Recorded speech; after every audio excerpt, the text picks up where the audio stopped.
selamat malam Bapak Ibu yang dikasihi Tuhan. Apa kabarnya pada hari ini? Ya, tentu luar biasa ya. Kita patut mengucap syukur, kita patut senantiasa mengucapkan banyak hal yang terima kasih kepada Tuhan untuk setiap hal yang luar biasa yang kita rasakan bersama Tuhan. Dan terbukti pada malam hari ini kita dapat kembali bersama-sama, bersekutu bersama di dalam doa Rabu. Saat ini kita akan mempersiapkan hati kita mau datang kepada Tuhan, kita mau menaikkan segala doa-doa kita mau memuji nama Tuhan, dan kita mau mengakukan nama Tuhan. Kita mau memuji nama Tuhan, kita mau memasyurkan namanya, karena kita tahu bahwa Tuhan kita sungguh luar biasa, bahwa Tuhan kita sangat baik. Mari bersama-sama kita akan merenungkan setiap kebaikan Tuhan dalam kehidupan kita. Kita tahu bahwa Tuhan selalu menyediakan apa yang kita perlukan. Di dalam 1 Tawarik 28 ayat 20 dikatakan, lalu berkatalah Daud kepada Salomo anaknya, kuatkan dan teguhkanlah hatimu, dan lakukanlah itu. Janganlah takut, dan janganlah tawar hati, sebab Tuhan Allah, Allahku, menyertai engkau. Ia tidak akan membiarkan dan meninggalkan engkau sampai segala pekerjaan untuk ibadah di rumah Allah sampai selesai. Amin. Kita akan bersama-sama menaikkan pujian kita pada malam hari ini. Hanya dekat kasih Bapa, jiwa kita tentram. Dan kita tahu bahwa Tuhan terus menerima kita dalam apapun keadaan kita.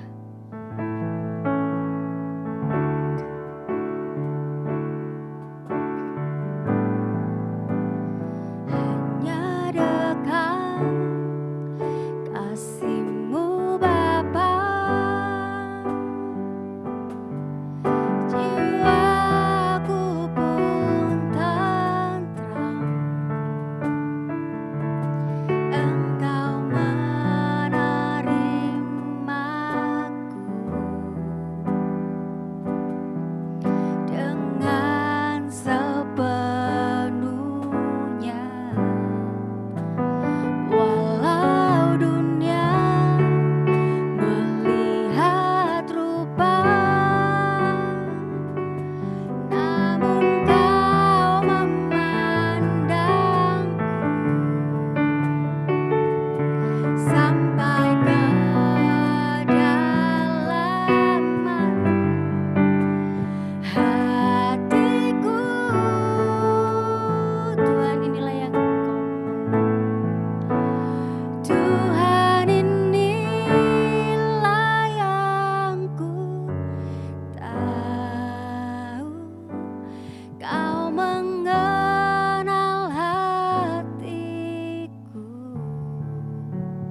berdoa bersama-sama.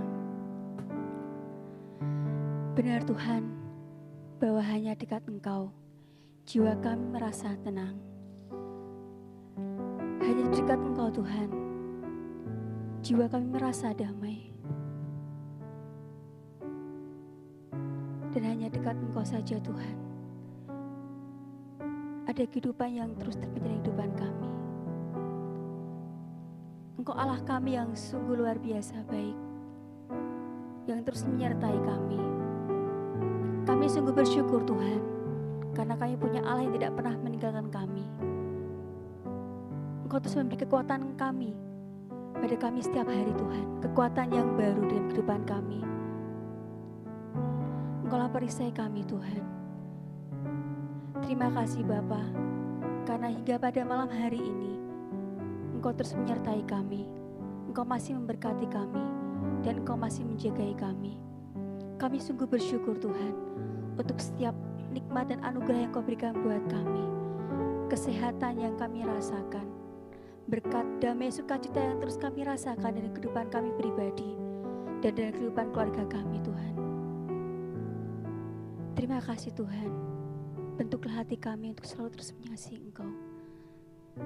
Terus tetap berpengharapan kepada Engkau, dan tetap terus percaya kepada Engkau. Terima kasih Yesus. Kiranya persekutuan kami pada malam hari ini bisa menjadi kekuatan kami, bisa menjadi hal yang baru dalam kehidupan kami. Terima kasih Bapa. Kami berdoa dalam ucap syukur, haleluya. Amin.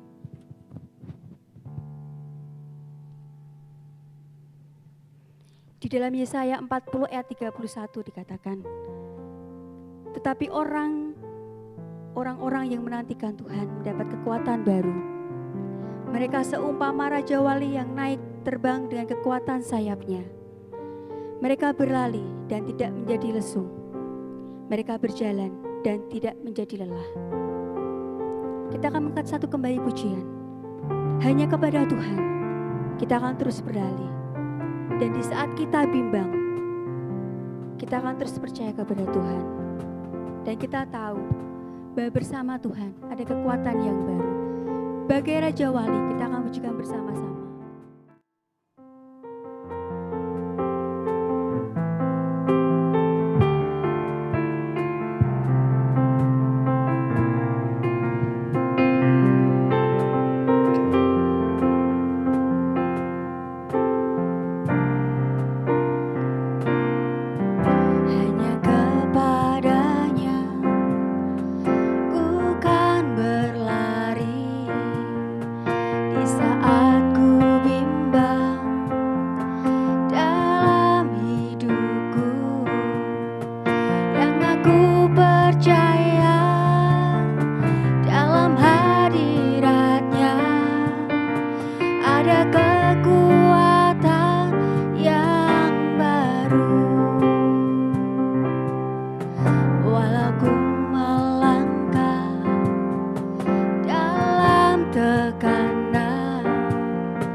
Ada kekuatan yang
dalam 1 Korintus 10 ayat 13 dikatakan,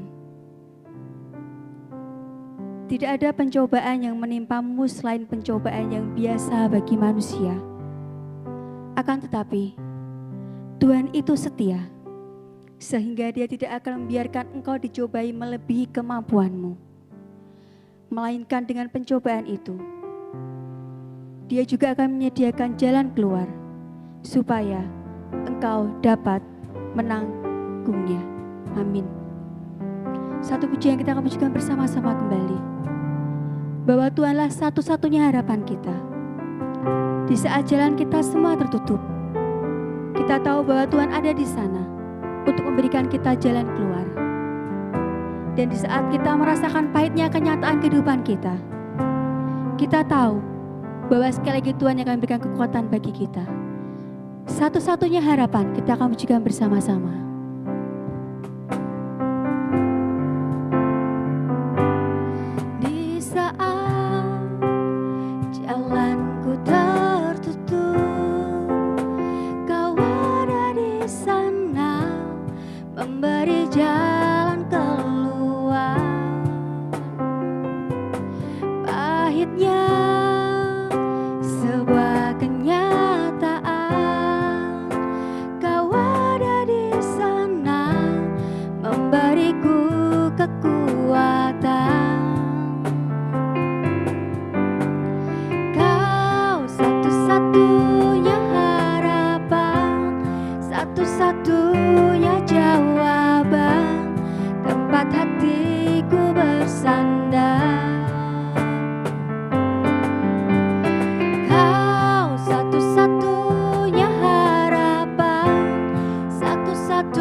Bersama-sama kembali mendengarkan firman Tuhan yang akan disampaikan oleh Bapak Nathan Darmono.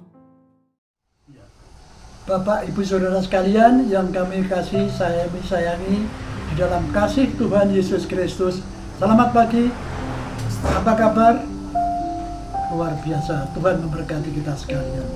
Pada pagi hari ini, pada sore hari ini, kita dipersiapkan oleh Tuhan untuk mengadakan persekutuan doa Rabu yang kebetulan saya ditugasi untuk menyampaikan firman Tuhan.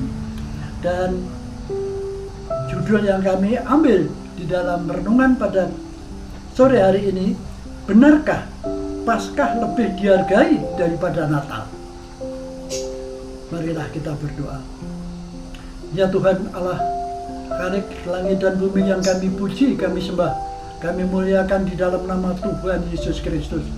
Tuhan yang sumber hidup, sumber harapan, kekuatan kami. Tuhan yang telah memberi kami anugerah keselamatan karena kasih-Mu yang luar biasa. Ya Tuhan, biarlah Tuhan bukakan hati dan pikiran kami untuk Tuhan isi dengan firman-Mu yang akan kami sampaikan. Namun terlebih dahulu, Tuhan hilangkan semua noda celah aib hamba-Mu ya Tuhan, agar firman-Mu yang suci bisa dicerna oleh saudara-saudara kami. yang mendengarkan ya Tuhan. Terima kasih Tuhan, terpujilah namamu kekal selama-lamanya.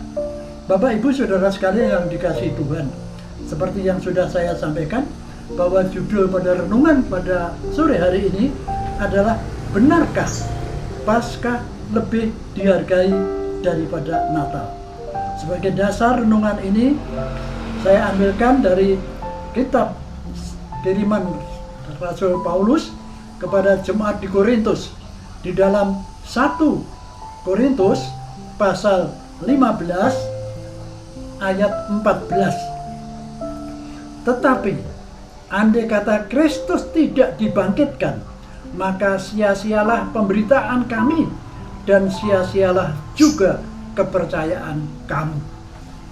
Bapak Ibu Saudara sekalian yang diberkati Tuhan, lusa yang lalu tanggal 2 April kita bersama-sama memperingati Jumat Agung, hari sengsara Tuhan Yesus Kristus, hari kematian Tuhan Yesus Kristus ya teman.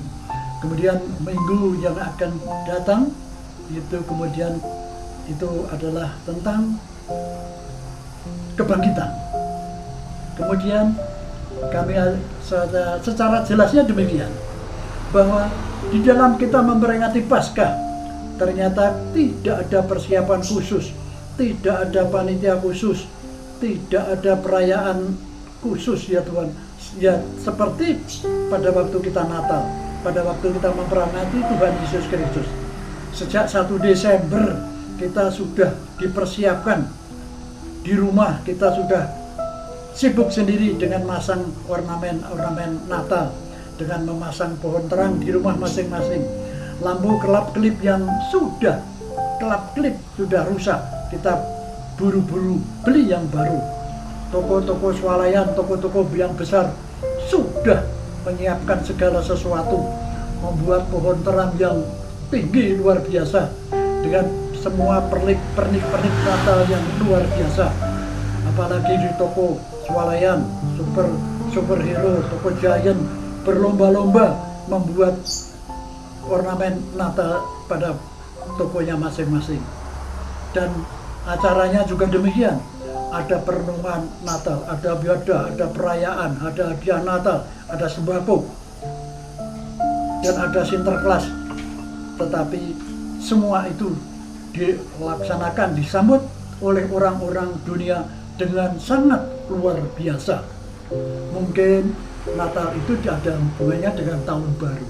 Tetapi pada waktu kita menghadapi Paskah, sekali lagi tidak ada panitia khusus, tidak ada perayaan khusus, tidak ada pengerahan dana khusus.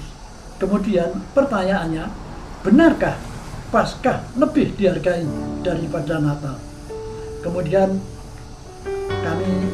saya akan berbicara juga berdasarkan Alkitab, baik dari Perjanjian Lama, dari Perjanjian Baru, dan juga dari kiriman Rasul Paulus itu. Kemudian kita juga melihat, mari kita lihat dari Perjanjian Lama. Kalau Natal itu tentang nubuatan Nabi Yesaya di dalam Yesaya 7 ayat 14, Yesaya 9 ayat 5. Itu dari nubuatan tentang kelahiran juru selamat, kelahiran Mesias kita. Kemudian di dalam Perjanjian Baru itu juga kita melihat, kalau Perjanjian Lama itu sejak kitab Kejadian itu sudah ada kata-kata Paskah, tapi tentang kelahiran kita belum menemukan. Tetapi di dalam Perjanjian Baru yang menulis berita tentang kelahiran hanya ada dalam kitab Matius, itu hanya 2 pasal dari 20 ayat. Di kitab Markus tidak ada tulisan tentang kelahiran. Di kitab Lukas ada 2 pasal, pasal 1 dan pasal 2 tentang kelahiran. Itu ada 106 ayat. Tapi dalam kitab Yohanes tidak ada tulisan tentang kelahiran Tuhan, Juru Selamat kita. Tapi tentang Paskah itu di dalam Perjanjian Lama itu kita kenal, kita baca di dalam Keluaran pasal 12 ayat 1 sampai 28, kemudian ayat 45 sampai 54. Itu ada tertulis tentang perayaan Paskah. Pada Keluaran 12 itu Tuhan memerintahkan kepada Musa dan Harun untuk menyembelih anak domba jantan atau kambing jantan yang tidak bercacat, yang tidak bercela. Darahnya dioles-oleskan pada ambang pintu di kanan, kiri, dan di atas. Kemudian itu adalah penebusan dosa. Kemudian setiap keluarga harus menyembelih satu anak kambing, tidak boleh dimasak, tapi harus dipanggang di atas api, dimakan malam hari itu juga sampai habis. Keluaran 12:11 menyebabkan itulah Paskah bagi Tuhan. Malam sebelum umat Israel keluar meninggalkan Mesir menuju tanah Kanaan. Itu semua terjadi pada tanggal 10 bulan Nisan tahun 1513 sebelum Masehi. Dan kemudian perayaan Paskah itu diperingati oleh umat Israel tiap-tiap tahun. Nah, ini adalah Paskah, itu adalah upacara Paskah atau peringatan Paskah kuno yang dilakukan. Kemudian dalam Perjanjian Baru di dalam Matius itu tentang istilah Natal memang tidak ada, adanya tentang kelahiran. Kemudian tidak ada kata-kata tentang Paskah. Kemudian di dalam Matius 4 pasal 26 itu disebutkan tentang Yesus makan Paskah. Kemudian selanjutnya ada keterangan tentang Yesus ditangkap, Yesus dibawa proses pengadilan Mahkamah Agama. Kemudian Tuhan Yesus disalibkan, Tuhan Yesus mati, Tuhan Yesus dikuburkan, dan pasal 28 Tuhan Yesus dibangkitkan. Di situ kira-kira dari Matius itu ada 110 ayat. Itu luar biasa, termasuk perintah untuk memberitakan Injil.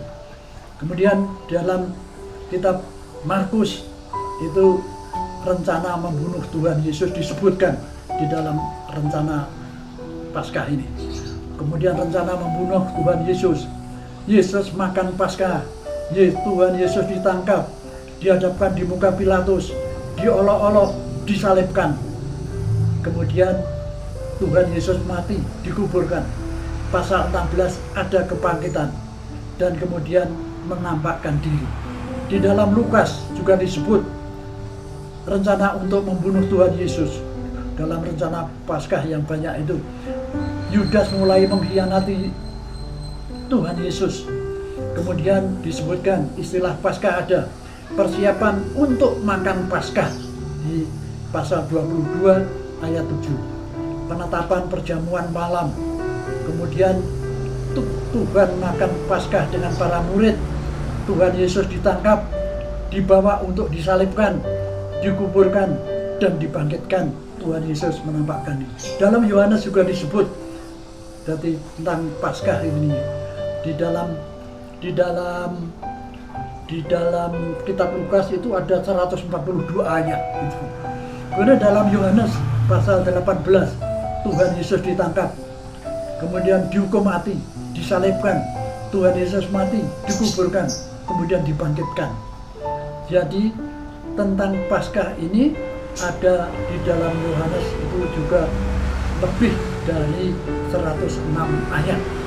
Jadi secara keseluruhan kalau tentang kelahiran Tuhan Yesus, jadi itu pada waktu nubuat belum nama Tuhan Yesus, hanya Immanuel. So, berita dibawa oleh malaikat Gabriel kepada Imam Zakaria dan juga Maria, itu beri nama Immanuel, Tuhan beserta kita. Itu hanya beberapa ayat saja. Kemudian di dalam Paskah, di dalam rencana rangkaian Paskah, itu di dalam Matius, Markus, Lukas, Yohanes ada 440 ayat. Jadi pemberitaan itu kemudian saya merencana, mengira-ira sendiri. Loh, kalau berita tentang Paskah itu diuraikan sampai 440 ayat, tetapi mengapa tentang kelahiran hanya disebut hanya dalam 106 ayat? Nah inilah. Kemudian saya kembali kepada pembacaan Paskah itu dari Korintus 15 ayat 14. Tetapi andai kata Kristus tidak dibangkitkan, maka sia-sialah pemberitaan kami dan sia-sialah kepercayaan kamu. Bapak Ibu yang diberkati Tuhan. Jadi ternyata berita tentang Paskah itu, kalau Paskah itu banyak ayat, berarti kan lebih penting, lebih terperinci. Kelahiran hanya 106 itu hanya disenggol-senggol. Jadi kalau menurut saya kok lebih dihargai Paskahnya ya daripada Natalnya ya. Kemudian ternyata Tuhan Yesus memberitakan kepada kita sekalian bahwa memang rencana perayaan Natal dan Paskah itu tidak bisa dipisahkan. Itu menjadi satu kesatuan, rencana penyelamatan umat manusia dari dosa-dosanya. Jadi baik di dalam rencana kelahiran maupun di dalam rencana Paskah penebusan dosa Tuhan Yesus disalib, itu merupakan satu kesatuan, tidak bisa dipisahkan. Paskah tidak akan ada kalau kelahiran tidak ada, dan juga Natal tidak akan dihormati sedemikian rupa sebagai suatu kesatuan kalau Paskah tidak ada.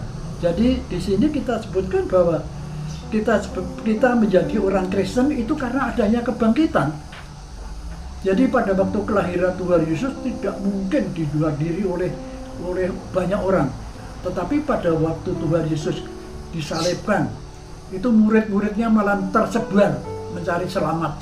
Tapi pada Tuhan Yesus dibangkitkan, semua murid lebih dari 500 orang kumpul di Galilea. Jadi berarti bahwa yang menjadikan kita orang Kristen itu percaya itu karena adanya kebangkitan. Kalau tidak ada kebangkitan, itu kita mungkin belum menjadi orang Kristen. Tetapi Tuhan memberi kata bahwa dengan adanya kebangkitan itu, Paulus menekankan kita percaya karena adanya kebangkitan. Jadi kalau Tuhan Yesus tidak bangkit, itu sia-sialah kepercayaan kita. Kemudian sia-sialah pemberitaan Rasul Paulus juga. Justru adanya kebangkitan itu kita makin dikuatkan. Kita menjadi orang Kristen. Istilah Kristen pertama kali di Antioquia, tetapi bibit kawitnya itu karena terjadinya pengumpulan murid-murid yang tersebar itu karena adanya kebangkitan. Jadi sekali lagi, Natal atau seperti tadi judulnya, benarkah Paskah lebih dihargai pada waktu Natal dan daripada Natal? Ternyata itu adalah suatu rangkaian Natal dan Paskah, tidak bisa dipisahkan karena itu adalah rencana Tuhan menyelamatkan umat manusia. Bapak Ibu Saudara yang diberkati Tuhan, demikianlah kita pada waktu memperingati pada Minggu Paskah, Tuhan dibangkitkan dan Tuhan diangkat ke surga sesudah 40 hari. Itu justru seperti dikatakan oleh Rasul Paulus, tanpa ada kebangkitan sia-sialah kepercayaan saudara dan saya, sia-sialah pemberitaan dari Rasul Paulus itu. Jadi ternyata kita diberi tunjuk antara antara Natal dan Paskah tidak bisa dipisahkan, sama-sama berharga karena itu adalah rencana penyelamatan umat manusia. Terpujilah nama Tuhan, kita makin dikuatkan karena adanya kebangkitan. Tuhan memberkati. Mari kita berdoa. Segala puji dan syukur kami panjatkan kepadamu ya Allah.